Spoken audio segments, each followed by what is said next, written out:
heard of 75 hard? So I'm so out of the loop with all that stuff now. Yeah, it's 2 workouts a day, 45 minutes each. One of them's got to be outside. I drink a gallon of water a day. No drinking alcohol at all. No bad food. And then you have to read 10 pages of like a self-growth or, what's it called? It's called 75 hard. So I have heard of that. Okay. Yeah. I just haven't heard it in a long time. Yeah. Okay. So for 75 straight days. And so we all did it in January out here. Like, and we're walking outside with kettlebells, like, and it's 5 degrees. And Here. Everybody was on board? And it wasn't like hey, I just started it, and then he's jumped on board. Jen started it, and then Kyle did it, and then Brian did it, and then now he's doing it right now. He's on day like 30 something. That's crazy. It's really cool. It's been really cool. So, well, if we touch on wellness, we can touch on that because that's a lesson right there. Yeah, and I don't know if it's funny because people joke about it, and it's like that's not a requirement, right, to work here. It's just one of those things like you'll probably want to do it because we'll talk about it, So, well, it's a law of attraction, like who you are is who you attract, kind of a thing. Yeah. And with wellness, being in the fitness industry for 13 years, every company that wanted a wellness program, the companies that succeeded in the wellness programs were the companies that the leader did it. Yeah. So you can throw all this dollars and you can have any program you want. You can have any wellness manager on it. You can have all of this stuff. But if the manager or leader doesn't do it, it usually flops every single time. Right. Yeah, if you're showing up, and by the way, we can start. Like, this has already started. Great. So, yeah, I mean, you it's just like anything, right? Like, you can say, hey, we have this program to go here. You have to use it X amount of days. But, like, if you're showing up eating Cheetos for lunch every day and looking like a slob, it's obviously who else is going to follow you? Exactly. So, and it's the same in leadership development training, I found. Yeah. So we have numbers in leadership development training. So the goal is having some workshops and things like that. And when the top level executives and leaders show up at the stuff, everybody shows up. You have 80 to 90% participation. And then when they start being busy and not coming, well, then your numbers actually almost drop in half. Yeah. Yeah, so, that's not a surprise. Lead by example. Yeah. No, that's the whole extreme ownership thing that we talk about. But we're still working on the introduction. So 2-3 talks, we're talking about industry, anything industry related, some material handling industry. We talk leadership, we talk sports. So this is the first time we're going to get away from the industry stuff, which I'm excited because that's my all day. And we talk sports, we talk leadership, but it'll be cool to kind of dive into your book that you wrote 5 years ago, which is crazy that was 5 years ago, and just talk through a bunch of different things. Love it. And I appreciate you having me. Looking forward to it. Yeah, we'll see where it takes us. There's really there's a lot of ways to go. Yeah, for sure. With us both being Marquette guys and specifically Marquette basketball, we had a bond, I think, right away, and it was pretty easy. A lot of different stories that we're probably not going to be able to share on here. But exactly. I mean, if you want to, go ahead. I'm going to probably keep some of mine on the down low. But before you got to Marquette, kind of just a brief, explain, obviously where you grew up and then what drew you to end up going to Marquette. Yeah. So I am from Manitowoc, Wisconsin. So if you don't know where Manitowoc is, if you see a little city with a bar on every single corner, that's Manitowoc, Wisconsin. So from Manitowoc, I went to Wisconsin Lutheran College, and I loved hoops. I just wanted to play basketball. I wasn't a D1 player, so I played Division III basketball there, and then had an awesome opportunity to get an internship with the Milwaukee Bucks as a video scout. So I did that for a while. Went from part-time under George Karl to full-time under Terry Porter, so spent 4 years in that organization. And then I wanted to get closer to be a coach in basketball.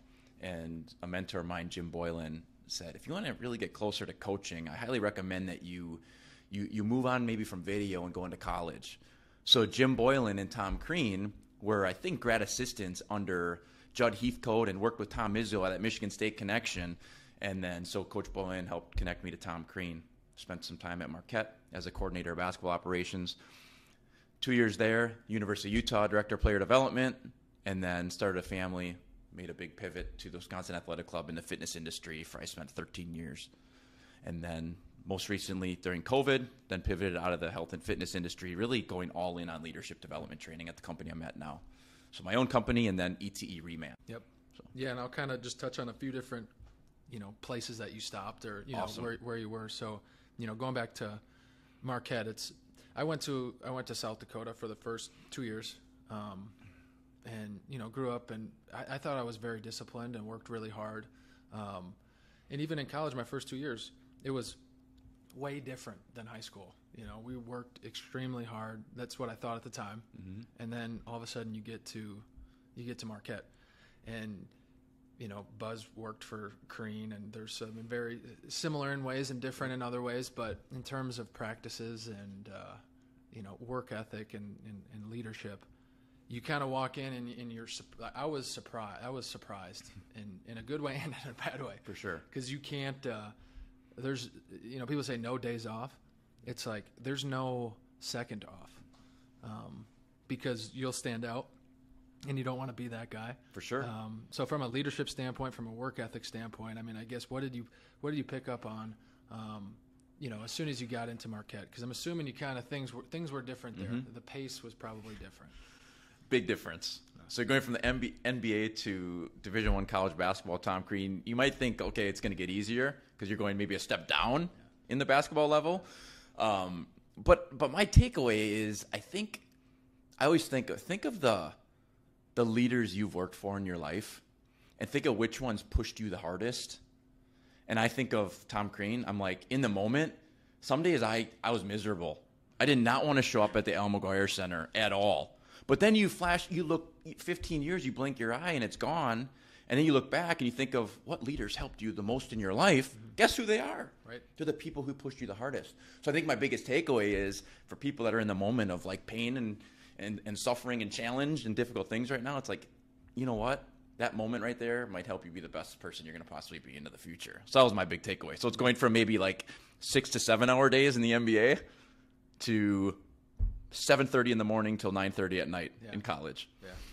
Yeah. No, I mean, I feel the same way. In the moment, you understand you're working hard, Mm-hmm. but you don't appreciate it as much until you're done. Exactly. I mean, there's I work out now. I do what I think are difficult things now, and I look back on getting through boot camp and getting through all the crazy workouts where you're not even sure if you're going to make it through. So you're always going to be able to draw back on that, but it's you don't really realize it until after. Right. So for those guys that are going through it now, and it's like you don't want to get up at 4 a.m. Correct. You don't want to walk down Wisconsin Avenue and see some pretty sketchy people walking right. To go to practice. But you look back on it, like you said, 10, 15 years down the road, and you've gained so much more than I think you ever could have thought. Exactly. Yeah. And the other thing is what's all involved. Yeah. Like, it's not just basketball. Right. Like in the NBA, it was basketball. Mm-hmm. Basketball. In college, whoa, you want to talk about eye-opening, that's more of like a business. Yep. Like, and there's not a lot of specialists. You have people that are running video operations, basketball camp, recruiting, showing up and making sure that Jake is in class today, right? Those kind of things. It's a lot bigger business, in my opinion. Yeah. No, and it, I was made the reference to working out, but it's the same here. Yeah. I think the word busy gets thrown around a mm-hmm. lot. Looking back on it, that's the only time I could say I was truly busy, was like back playing. Sure. It's because they had every second of your day mapped out. Now, everyone has more time than they think. Totally. But, I remember going to sleep. Like, before you even get into your bed, you're thinking about practice the next day. Because you know what's about to happen. Oh, yeah. Especially if today wasn't a good day and then you're going to bed. Like, it's easier now to move on. For sure. You touched on an interesting point with, like, busy and I think every moment being mapped out mm-hmm. back in the day, right? Yeah. I always think, like, when you're born until you graduate from college, you almost have a syllabus for everything. Yeah. But then once you graduate from college, you don't have one. So you have, like, 175,000 hours of structured education before you graduate. But then after you graduate, if you're blessed to live a long time, you have 400 to 500,000 hours of unstructured education. So it's on you to decide, like, am I going to grow? Am I going to work on myself? Whatever that 450,000 hours is, you got to choose. Yeah, and I have a couple other things to touch on at Marquette, but, I mean, talking about that, those days where you do map out every second, I mean, and you stack those up, those are the days, and, fast forward 3-4 weeks from that point, like that's where I've had the most success. That's where we've had the most success, and that's what we focus on is mapping out our days. And love it. So it's something where it's like, you're playing and you're going through all that and you don't think you're going to use hardly any of it. And here we are. Right on. Talking about it. One of the funny things, the irony is you talk about giving a speech at one of the banquets, which I always was, end of the year banquet, I was always terrified if I ever had to do it. And luckily I never, I won something. At some point they gave a trophy, whatever, but I didn't have to give a speech, thank God. But you get paid to speak now. And you talk about it in your book, how terrified you were and how you thought you were super prepared. I'll let you tell the story. I just think it's really cool that you went from, you say crashing, to now people are paying you to talk. So it's pretty cool. Yeah. So it was 2006. We lost to Alabama in the NCAA tournament. And, fast forward a month, and then, we're working on basketball camps, recruits, things like that. And it was the day of the men's basketball banquet. I'm thinking, this is cake, because Coach Crean didn't say anything to me. I was going to sit there and chill, like the donors, boosters, fans, whatever. And Coach Crean comes in to the video room, which is pitch black room, and we're just sitting there editing. He's like, "Hey, Derek," he's on his flip phone. He looks up, "I want you to give out the Hit the Deck Award for Joe Chapman." And he just goes back to his phone and runs away. I'm like, okay, I guess I'm going to give out this award tonight to Joe Chapman. But Coach Crean never knew that I was deathly terrified of doing anything in front of groups before. I don't know how I got away with it, but I did. So what I did is in the video room, I'm freaking out the whole day, 13 straight hours. But in the video room, I'm looking around and I find the VHS tapes, if you remember those.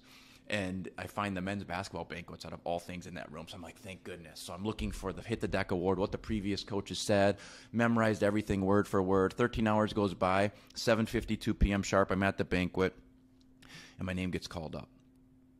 I walk to the front, and if you'd hugged me, it would have felt like I just got out of the shower, man. It was bad. And I forgot everything that I memorized all day. I forgot in my suit that I had it word for word what I should have said if I would have forgot. And I didn't even look up. The lights are shining brightly on me. I just turn and I look to Joe, and I just said, "And the award goes to Joe Chapman." And I walked back to my table. I couldn't even look up, and I wanted to crawl in a hole and never face any of my peers ever again. And for me, that was my deepest crash professionally. And the lesson there is, like, I believe that the area of your deepest wound in life or in work can be the area of your greatest contribution. And that's kind of what it's become right now. So I actually had to leave Marquette because I thought every single time that I walked into the men's basketball office, my peers and administration and everybody's thinking about that moment. When in reality, they're probably just happy that it was the shortest speech of the night. Right. So they could just get out of there. Yeah, and they're probably happy it wasn't them. Yeah, no doubt. Yeah. No, that was I was laughing when I was reading that. It was just it's a funny story just with what you're doing now. So I think it's a really good example.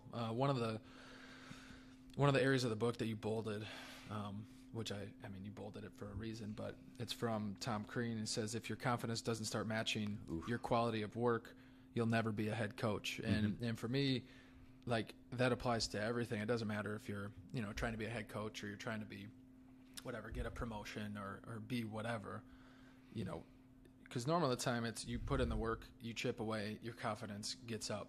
But ultimately you have to act on it. So you can get up, an example of basketball. You can go shoot 100 times, or not 100, 1,000 1,000 shots a day, but if you don't shoot in the game, absolutely, it doesn't matter. Exactly. So touch on that. I think that was awesome. So, yeah. The interesting part with that is, in the moment, I understood what he was saying, but I didn't change in the moment. So in the moment, I understood that I was a detail freak. All my video edits, all the organization, the labels in the video, camp, everything detail was perfect almost. But I just couldn't go in front of anybody ever. And he's like, "You want to be a head coach, man? Like, you gotta be more confident." So basically, to me, it's saying, like, you got to get up and fail, right? And just get up and fail, try a little bit, get a little bit better every single time. And he also asked me once, he's like, he's like, do you remember that crash that you had 2 weeks ago? He waited 2 weeks to talk to me. I'm like, yeah, I remember that. Thanks for reminding me. He said, you can take the easy road or the hard road. You can take the easy road and just sit there and do the things you're doing and be the same person you were yesterday. But that easy path might be the more unfulfilling path. Or you can take the hard path, get up in front of groups again, try and fail, get a little bit better every single day. Might be painful, but that hard path will end up being the more fulfilling path in the long run. The choices you make you. Life is what you do in the painful moments. And you walked away, and I'm like, blink your eyes, fast forward 10 years. Now I finally have tried to live that. Yeah. So the lesson is, like, you might hear that, be confident, but until you start, like, getting up and trying those things, it's not going to change. You're not going to be more confident. Yeah, that's what I had here, is just afraid to fail, and you already said exactly. It. I mean, you gotta just do it.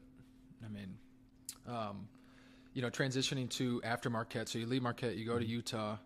At some point in the middle of the season, I think it was after a loss, you realize basketball as a job may not be what I want to do anymore. Yeah.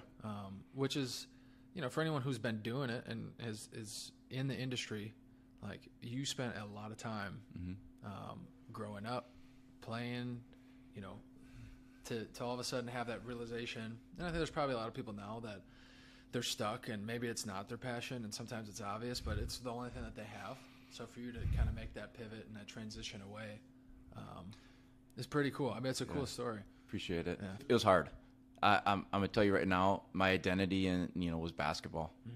So that's all I ever thought about. That's all I ever learned about. That's all I thought. People are always like, your job is so cool. You have the best gig in the world. And internally, I'm like, it's pretty cool, but I'm not the happiest person in the world right now. So I just had to, try to put the ego aside and be like, stop making decisions for everybody else. It's cool to give everybody free tickets and all that all the time, but I had to make the decision that was best for our family. But the other thing that's important to mention on this leaving the industry is that it ties back to confidence that you talked about before. I was a young coach. As a young coach, you can go out there and, like, try and fail and go coach. Right. Like, I looked at Dominique James, Wesley Matthews, Jarrell McNeil, Steve Novak, and all these guys, and I'm thinking to myself, I want to coach you so bad, but I played Division III college basketball. What am I going to teach you? Until I realized after I left basketball that I should have spoke up and coached these guys more. Yeah. That's kind of why I left. Yeah. So the confidence I have now, like, I don't think I would have had unless I left that industry and made a pivot. Yeah. I wouldn't be a speaker now unless I left Marquette and, like, tried something new at Utah. So that all this stuff kind of weaves and connects together. Yeah. No, and that's the afraid to fail thing. Totally. It's like, and you look back on it and it's like, why were you afraid? Exactly. Yeah. I don't know. Yeah. But the fact that you know that now. Right. I mean, I would imagine is a huge reason why you are having success now and you feel fulfilled is because you're not afraid to fail. Of anything. So it's just it's just crazy how things end up working. Right on. You talk in the book too about leaving Utah and focusing on helping people, find their, the desire, the want to start, with personal growth. So I'm curious what you would define as self-growth or personal development. I think a lot of times people think it's just reading books, working out.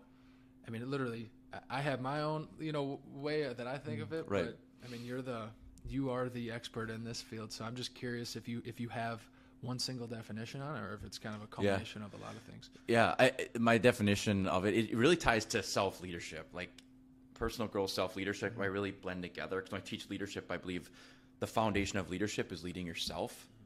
So when companies say, they bring me, I want you to come in and teach about leadership. Right. And I'm always like, how about we start with self-leadership first? So self-leadership is working to become the best version of yourself. And then I think leadership is helping others become the best version of themselves. That's kind of how I would break down and define the two. But I think the big part with personal growth and self-leadership is, like, there's horizontal growth where I'm literally consuming everything. Like, I'm just going to learn. I'm going to sign up to 100 blogs and all these podcasts and YouTubes and books everywhere. Yep. Horizontal. Yep. That's what I was doing but I didn't read a book till I was 28 years old. Never. And I'm like, I'm in horizontal mode. This is fun. My kids are little. They're napping. I'm on the patio. I'm busting out all these articles and books, and I'm reading for 2 hours, and I'm becoming obsessed with this. But I'm not going anywhere. And then I realized I love leadership and personal growth. That's what I call vertical growth. That's where I'm like, I'm going to deepen my lane and I'm going to go all in on leadership and personal growth. That's where the magic happens, I think, when you can understand what skill you want to develop, like in your business right now. What skill do you want each person to develop out there? Right. And then they go all in on that skill development for 90 days or 120 days, whatever it is. Yeah. No, and two, just like the willingness to, once you realize, take care of yourself. Yeah. It's not selfish. Right. It goes back to your, we're talking about fitness. Like, you can't be the guy that shows up and eats Cheetos every day and tries to get everybody else to work out. And you don't have to, I always say, and people probably get sick of me saying it when, internally, it's like, I'm never going to be the type that stands up on the table and is like, hoorah, rah. Right. That's not who I am. Even talking on here is weird for me. But, like, just lead by example. Right. Whether it is the fitness side or it's the leadership side or it's just taking ownership of whatever the, situation is. One of the things I wanted to, go through and kind of two different things, but you talk about, which I think is unique and not talked about a lot, is a personal growth budget. Yep. Now, I know you wrote it 5 years ago, but I'm sure you still remember that part. And then, just talking through that, because I think that's again, you still have to act on it. Right. You can spend the money and go to all the seminars, and we see people that do that all the time, and they post it on Instagram and TikTok, like, "Hey, I'm at this seminar." And For sure. But it's no different than they're not acting. Right. So if you wanted to touch on the growth budget and then also just tangible ways to start, that's when you're someone who has started and you're trying to get other people to start, that can be a very frustrating time. It's just hey, just start. Exactly. So I would say, and it's interesting you keep bringing this 5 years thing up, because I just sitting here, I've not reflected a lot on the 5-year gap between the book and now. I've grown a lot. I've changed a lot. There's a lot of things that I did better back then than I do now. And it's just, there's things now that I do better now than I did back then. So as far as the personal growth budget, I would say 5 years ago, it was all about, like, every single quarter, I want to make sure I go to a conference. Every single 2 weeks period, I would read a new book. Yep. Like, it wasn't a ton of money, but it was basically saying, like, every single month, I'm going to put in $150 into personal growth and development. So over the course of the year, that adds up to a pretty fair amount. Most of the conferences I went to were locally. Now, it's incredibly different. So because now, like, I teach a leadership boot camp. There's 27 workshops. They can be keynotes, workshops, whatever it is. So when I learn, I know what I'm looking for. So it takes me about 45 days to build out something for like a 3 to 4 hour workshop. So if I'm doing a workshop on assigning work and setting expectations, delegating, empowering, something like that, I go literally all in on just that content. So then I will not read any blog posts. I won't read any books. I won't read anything like that. And that's where I'm talking about vertical growth, because, like, and I don't want people to take this the wrong way, but I don't get impressed when somebody tells me they read 52 books a year. I never do anymore. In fact, I donated all of my books. I donate all my books every single year because I get overwhelmed when I look at them all, because I'm like, I didn't read that one. I didn't take action on this. And it looks like this ego thing. I'm not trying to make an ego out of my growth. I'm trying to, like, grow and take action on something. So it's moving from the concept of, like, looking cool and acting like I'm reading and learning all this stuff to, like, what am I actually going to do about it? Yeah. So. Yeah. No, it's I'm always trying to find different parallels, and it's the athletes they have to post when they're working out. For sure. It doesn't count if you don't post it on Instagram or Facebook. Like, your workout doesn't count. Right. I mean, it's like, I'm not going to post a video of me reading a book. Right. Like, it's just something you should be doing. For sure. Yeah, and we keep all the books in here because we have, and I look forward to having, like, a bigger space where honestly, we're going to have, like, a library. It's awesome. Where, like, people come in, check them out, just check it out and read, and it's a cool environment to have when everyone's on board, with the self growth, with just trying to be better. I do read some books, but one thing I really like is Medium. Medium does articles, and they put digests together. So every Friday, I get a digest of the Medium articles, and you get to select the areas that you want to come to your inbox all the time. Okay. And it's from thousands of different authors that will come through. So I select my selections are personal growth, self-help, leadership, self-leadership, all right in my lane. And there's like 15 to 20 articles that come. So I'm big on that. I'm big on the micro articles, micro content versus just going all in on a big book all the time. Because I get a lot more inspiration ideas, and it's easier if you're, like, really busy. Yeah. No, I mean, I'm going to look that up, because for me too, you read books, or I do. I read a book because I want to find out what's in it. Yep. And a lot of times it's easier when you know what you're looking for. Sometimes you read it and it could spark an idea, but also for me, it's just to create that discipline of, read 10 pages every day when you don't want to.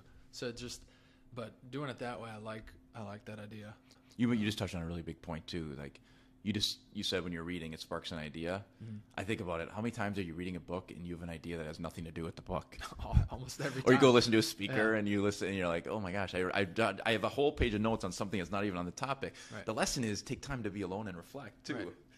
Yeah, that's the biggest time. Right. Everyone's so busy. It's just like, I try to set 15 minutes a day, which is not a Good lot for of you. time. And it could just be just to think. I bring this notebook in here. And I bought this because it's not hooked up to any social media. So the iPad is gone. I don't use that anymore. I don't bring my phone with. I just take this notebook and it's like whatever's on my mind.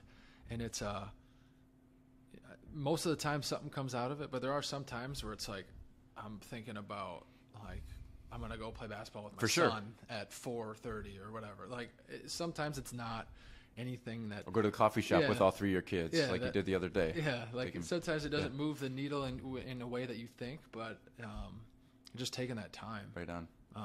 20 minutes a week is like 1% of your work week, or 1% of your year spent on growth and learning and reflection. Yeah, so that's why I always challenge people. It's like, I don't have time to learn. I don't have time to grow at work. 1%, think 20 minutes a week. Right. You got it. It's there. I promise you, it's there. Well, in the book, you say 5%. But you were talking financially. Exactly. Like, figure out what 5% is of your while you're awake. Right. That's not a lot of time. I mean, exactly. 5% depends. It depends on what you're making. Whatever. It depends. But I'm saying, to take out the financial part of it and just use time. If it's 2.5% of your time. Exactly. Like that's free. Yep. And I would imagine. No one here needs to ask me. Like everyone knows they can. If I see them in the lobby and they're reading a book, or they're like Jen or Kyle want to go work out at 10 o'clock, like they don't have to tell me. Just go. Good for you. But I think that's something that it's just like I think if somebody went to their manager and was like, "Hey, I'm going to spend 20 minutes doing this. Are you okay with it?" Who would say no? And if they do say no, maybe that's not a place where you want to work. So, exactly. I mean, I think it's a win-win either way, no matter what the response is. Right. Yeah. So I guess tangible ways. Your book is a not very obvious tangible way because it's like a workbook. I'm glad you said that because that's actually why I set it up that way. I said it's obviously shift, so I put a lot of stop signs in it. I'm like, how can I make this book so people actually do something? Right. And it's like most books, and they're fine. It's just the end of the chapter are all the action items. Yeah. And it's too easy. Go to the next chapter. I know.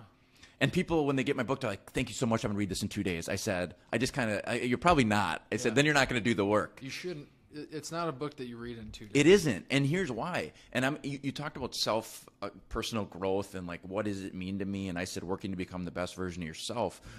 And what that means to me is it's the 5 gears in there. It's number one. It's forming your core values, like what deeply matters to you, and then all the decisions you make in life. So maybe you have a core value of personal growth for the company, and then that's why you allow everybody to grow.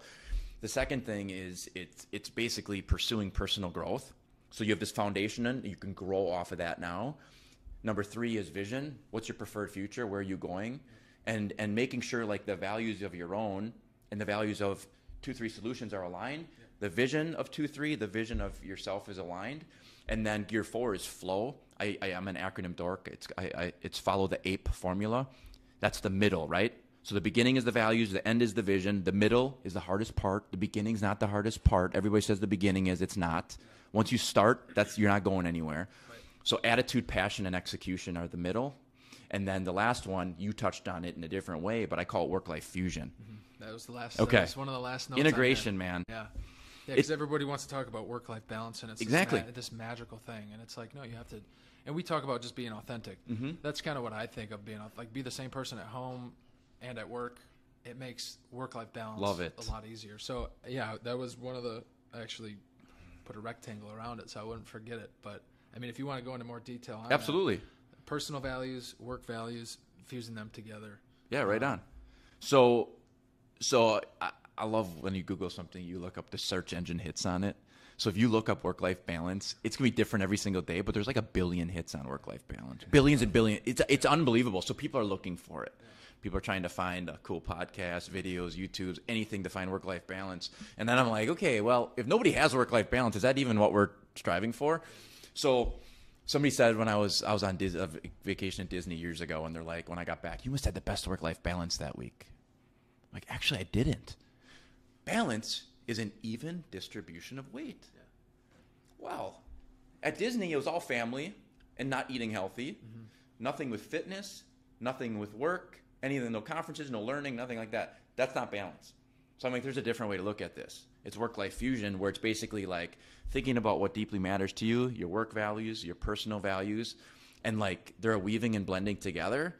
And if I renamed it today, if I wrote the book right now, I would actually call it work-life focus. Mm-hmm. So wherever you are, I'm lasered on those 3 to 5 things all the time. That's just my life. That's what I do. It doesn't matter where I am. It's who I am. This is work. This is my life. Right. I'm not turning them on and off depending on with you or whether I'm without you right now. Well, and it's unrealistic. Mm-hmm. I mean, for me, if I have a huge project or something is going on, and I go home, like it's impossible to eliminate that from your mind. 100%. It is. You know, so it's like there's no reason to try to do that and then get frustrated that you can't do that. And same thing, you come to work and something's happening at home, like there's no way to actually turn it all off. Right. But I like the idea of having your own personal core values and having your work and fuse them together. Right. And that's what ours. I mean, at home, we're now getting into that at home where we talk about it. And at first, it was just kind of like, it's always like an awkward conversation at first. It's like, do we really need to do this? And we just talk about it. We don't have them up on our wall at home or anything like that, but we at least talk about it. Right. So it's when I came across that part in the book, I was happy to see we're on the same page. It's cool you're talking about at home because that's co-designing your life, co-design your values, co-design your vision, all that kind of stuff. Makes it a lot easier then. It makes it a lot easier when you're at home at 9 o'clock at night when you're like, kids are in bed. I do have to do a couple things right now, but guess what? I'll also take my kids to a coffee shop on Thursday morning and hang out with them and have a donut. Right. And be the best dad in the world some days too. Yeah. During your normal 8 to 4 work hours or whatever it is. Yeah. And that's where you said, bring your authentic self to work. That's work-life fusion. Yeah. Like if each one of those people can understand that you have here, that you want that authentic culture, you truly know their values and you truly know they're in sync with what 2-3 Solutions values are, they're going to run through walls for you, man. Yeah. I was talking to a guy, and this was right when I first started 2-3, and it was just me. And he's like, well, have you... And it was Andy Gallion. I don't know if you know Andy. For sure. And I golfed with him, and it was just me. I was probably like 4 months into it, and he's like, have you done your core values yet? And it was just me by myself, and I didn't laugh at it. Mm-hmm. I didn't think it was a joke. I didn't think I had to do it yet. And then I started thinking about it. I was more conscious of it. I've never even told him this story, so I'll tag him when we talk. Yeah. But that was super helpful because I already had everything lined up when it was just me. When I hired, when I was hiring people part-time to just help do work for me or with me, I would have this sheet of paper. And they've all changed and evolved since then. Mm-hmm. But when you have some sort of core values or you have your principles, when stuff hits the fan, things aren't going well, whether it's at home or it's at work, like you actually have something to go back to. Exactly. And if everyone is on the same page, it avoids the bad, culture where everyone's kind of pointing fingers and looking around. It's like, no, this is how we do things. This is not everything's gonna be perfect. When shit hits the fan, like we have this to fall back Exactly. on. So I find it interesting what you said because you said you didn't have them yet. You didn't think it was important enough yet. You're normal. Every time I teach my core values workshop, I always say, raise your hands if you know your core values right now and you could recite them in front of the group. 4 out of 100, 4%. That's it. Now, raise your hand if you've heard core values are important and you should find and form them. Every hand goes up. And then I take 15 to 20 minutes literally on a core values exercise. So I say, okay, at least the one action everybody's going to leave here with today is what are your core values? Yeah. Who are you as a person? What do you believe? What's important to you? And then all your decisions hopefully will align with that into the future. You know, it wasn't until I started writing them down, and I wasn't frustrated. I was just like, man, I want to be able to write them down. Mm-hmm. But I think you have to go into it with the understanding that whatever you write today is going to change. Exactly. And once I realized that, then I actually could put pen to paper and like type up and actually write down what I'm thinking. You know, not that someone's going to look at our core values and think it's, you know, something this, you know, put us up on a pedestal. I mean, it's just it was me by myself. Right. I'm like, no one's going to see this. But I need to be able to write and realize like what I'm writing today is going to change. And I've looked back on some of them and it's pretty funny what I wrote down. It's very similar to what we do today, except it's a little more polished than when I first started. For sure. But no, it's and I think that could be, you know, just talking about 20 minutes a day or 20 minutes a week. Exactly. Like if you're looking for something to start on, maybe that's it right there. I love that. We could tag in the deal a core values exercise we can put in here so everybody can work through that as an action item if they want to. If you want to start on something and you don't want to read a book, right? Like. And maybe that is the way, because you got to understand your foundation. If you're just going to read, you know, or just go to a conference, you know, like figure out what's important to you. Love that. Yeah. So I don't know. That's just kind of off the head, taking your book and combining the 20. For sure. 20. For sure. Yeah. Put it in there. I wanted to talk through and get your takes on fitness. Mm-hmm. It's super important here. Everyone's super into fitness. Everyone, like I told you, we all have a membership to Lifetime in Brookfield. Awesome. And, you know, I mean, mainly because there's not a gym here. And like I said, we all leave in the middle of the day at some time. You know, you're working super hard, whatever, on a project for 3-4 hours. And it's like, okay, it's okay if you leave and go work out. I just want to get your take on fitness. Obviously, you were at the WAC for 13 years, so you know a thing or two. Yeah, for sure. So I think, first of all, kudos to giving people the time to go do that, you know, as a leader of an organization and a company. And I believe strongly that you can have so many meetings about corporate wellness, but at the end of the day, if leadership doesn't lead by example and actually go into the fitness center or allow employees to go and do it, then you're not going to get the traction that you want. So that's just the piece for people, the ROI people and all that kind of stuff. Now, there's the side of just like it's the right thing to do. You see it right now. You just said, like, so you understand, like, you're in a project for 3 hours, and sometimes the best thing you can do is that person might leave for 2.5 hours. By the time they drive to the fitness center, work out, get a shower, come back in here, 2.5 hours are gone. Okay, you could look at that as 2.5 hours are gone, or you could look at that as this employee is never going to leave. This employee is going to be the most productive employee. This employee is going to work on Saturday because they feel more productive. This employee is going to work 7 days a week for 5 hours a day at the peak performance, the highest possible level. Because I like to connect fitness to flow. Okay? So flow is where you feel your best and you perform your best. Okay. Everybody knows this, but nobody teaches it in companies. So you feel your best, you perform your best. Okay, according to the book Brain Rules, exercise is the number one way to boost brain power. Yeah. Okay. And then McKinsey did a study that people are 5 times more productive in flow. So if you let them work out, then they're going to be in their flow state at work most likely. Yeah. Like that's just a better chance they're going to be in their flow state. And if you work 8 hours a day and you're in flow, you're already 5 times more productive than everybody if just working Monday, and you could take off Tuesday through Friday if the other people don't get into flow. Right. That's what 5 times productivity can do to somebody. That's a good point. To me, it's obvious because I just try. I mean, again, it's not like I'm just doing what I want to do, like what I would want to do, and I think a lot of people feel the same way. We're just in a position where we don't have to have a meeting to see if we can allow people to go work out. Right. You know, we're not going to have the pedometers and everyone needs, you know, whatever, 5,000 shakes and everyone just sitting at their desk and shake. Cause we've all been, I mean, we've seen that before, or at least heard stories about that. There's one other thing I think I just want to touch on though. That's, I think really important because you're going to have the days where you correct me if I'm wrong, but I'm guessing you have days where people feel like there's 12 to 14 hours of work I got to get done too. So a workout might not be possible. Okay, so some of you might have heard of this. There's an acronym. It's called NEAT, N-E-A-T, Non-Exercise Activity Thermogenesis, which basically saying boosting your metabolism in little pieces of the day every single day. So as soon as we're done here, It's get up and do 15 push-ups.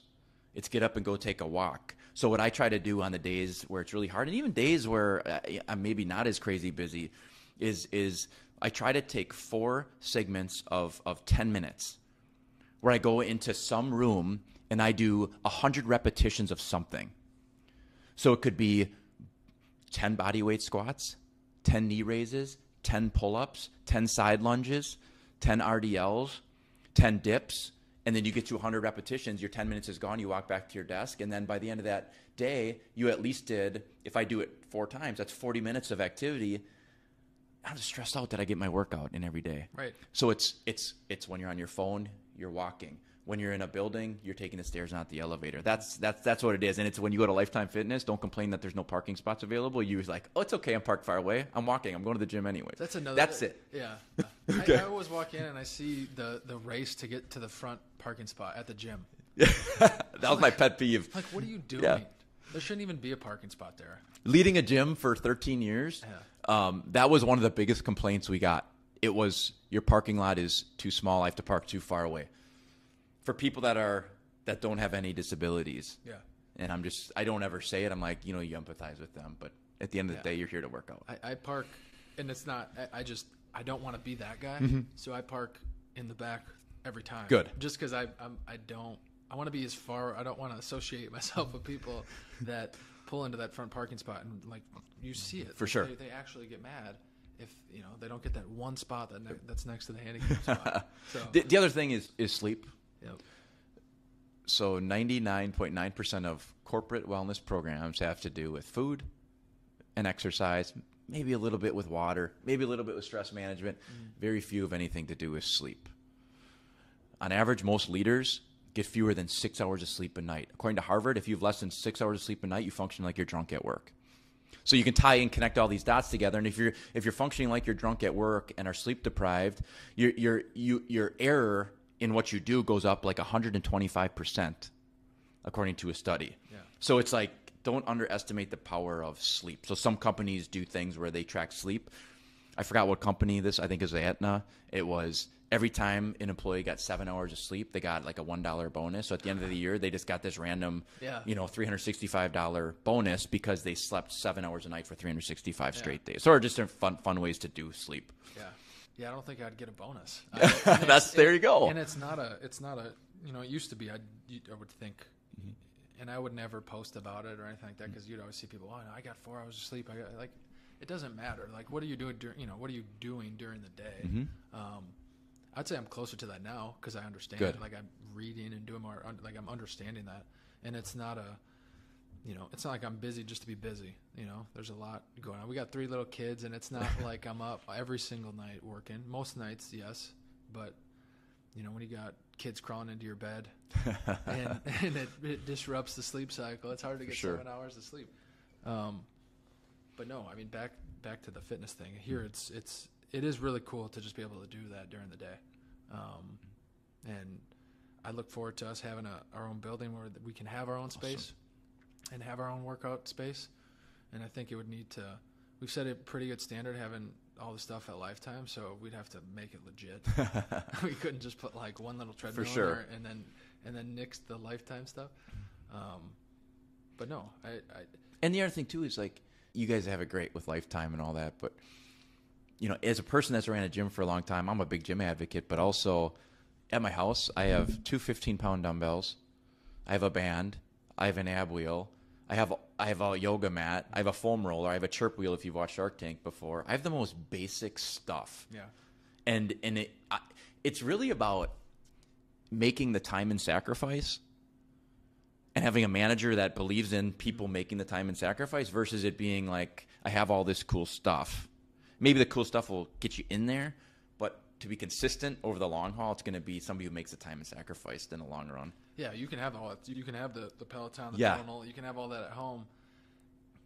And you're super excited when you first get it. Totally. And I'm talking from experience. But then it's like it's very easy to just walk right by it. And now it turned into your drying rack at home. All your clothes are all over it, right? Yeah. Yeah. So, no, fitness is super important to us. And we honestly, I don't want to say we talk about it just as much as work stuff, but it just makes, you go back to the work-life focus Yep. or fusion.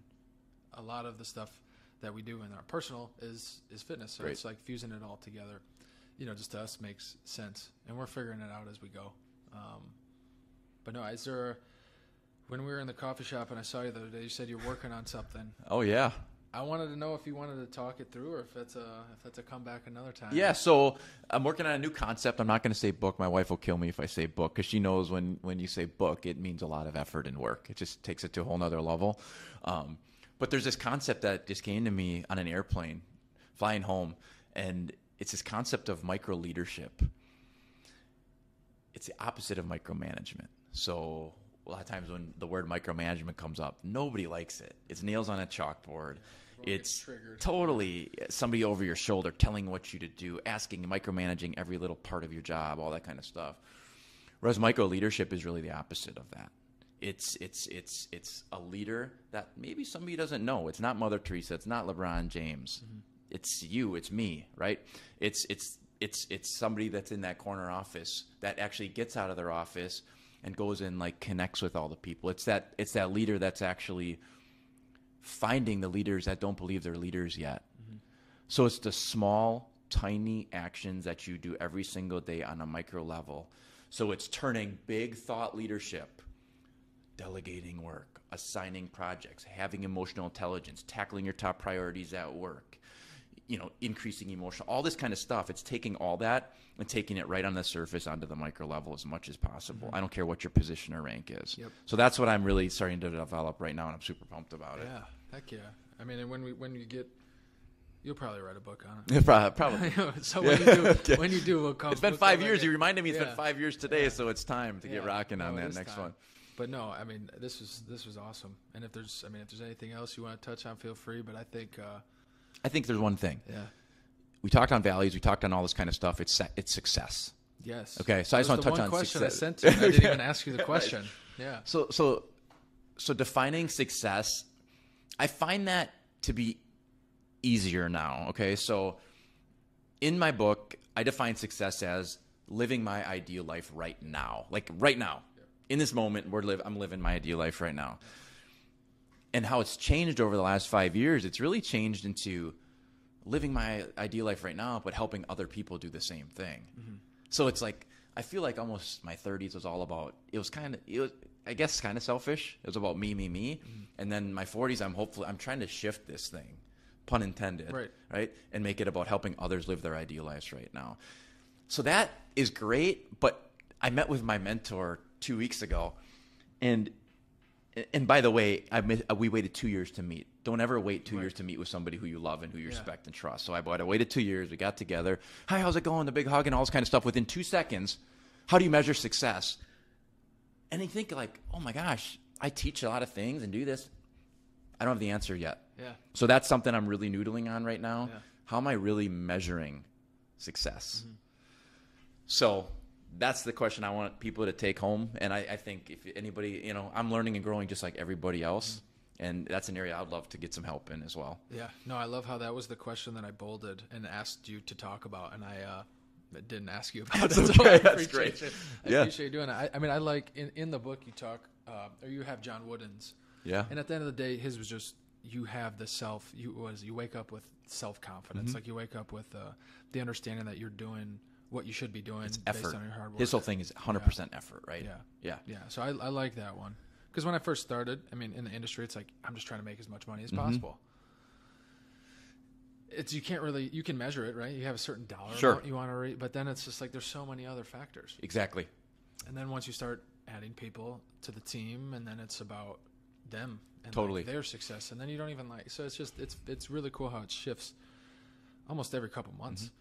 I'm glad you touched on money too, because money's not bad, but it's like, I found like, if I set a dollar goal or if I set a number of books owned, all that kind of stuff, like I just keep kicking the goalpost 10 yards, another 10 yards, and you hit it another 10 yards. And I'm just like, I don't know if I'm happier because I hit that next thing. I think the challenge is to be happy and fulfilled now, regardless of where that goalpost is going to be. You need to challenge yourself and push every day. But I don't think happiness is the next 10 yards all the time. Right. Yeah, you need to know where you're going. Totally. But when I first started 2-3, I was, hey, I want to get this dollar amount. And it was just, I thought about that all the time. And then it's like, well, maybe if I got one project I could get, one big and it wasn't until probably like a year and a half ago, or I heard of this thing called the power list, and it's, you take 5 critical tasks and you write them down every single day. And if you get 4 out of 5, it's a loss. And if you get 5 out of 5, it's a win. And it's, okay, I want to get to X. What am I going to do every single day that's within my control? I don't have to wait for Derek to get back to me. I don't have to wait for Jen to get. And so I started doing it by myself. Saw success over a few months in a short period of time. Started seeing some signs of what we would call success in business-wise. And I was hesitant too, just bringing that into work, because I mean, really, I was a sales guy. Like, I've never had a team before. Like, I've never been a part of anything like that. So I was kind of hesitant into what should I bring in, for sure, and what should I leave out. Jen comes in, she tries it. Kyle comes in, he's not. So, every Monday we meet, all of us, and we talk through our power list. Cool. And not detail, right? And it doesn't have to be all work stuff. I'd say probably 2 of the 3 things, and definitely no pun intended there, just have but it doesn't have to be work related. Right. Like, I'd honestly want to see, like, hey, your workout should probably be on there. But all we do is we just talk about how many wins we got. Big time. And then we keep track of it, so that we can say, hey, in October we averaged, 4.9 wins out of 7, every week. And then we'll be able to fast forward 3 months from now and know why we had success, and then vice versa. If we have a bad month and we average 3 out of 7, like, I'm pretty sure in the next 2 months we're not going to have that many sales. Right. So it's just, Love that. I'll have to check that out. Yeah, it's a way where we've been able to measure it and just focus on the small stuff every day, because everyone, and I'm guilty of it, I used to click on the links, what's the secret to success? Like, how can you make this money so fast? And, like, I would click on it and I'd read it. I'd be like, this is BS. And then you finally hear all the successful people talk, and it's all the same thing said a different way. You focus on the small things. You have to be disciplined. You have to be consistent. And everyone, no matter who it is, 100% right, says the same thing. So we're trying to figure it out in our way, which has been really cool to see everybody get on board with it. But yeah, no, this is fun. This is better than sitting in the coffee shop. Right? Because I appreciate you asking me to come on. It was fun. Thank you. It's good.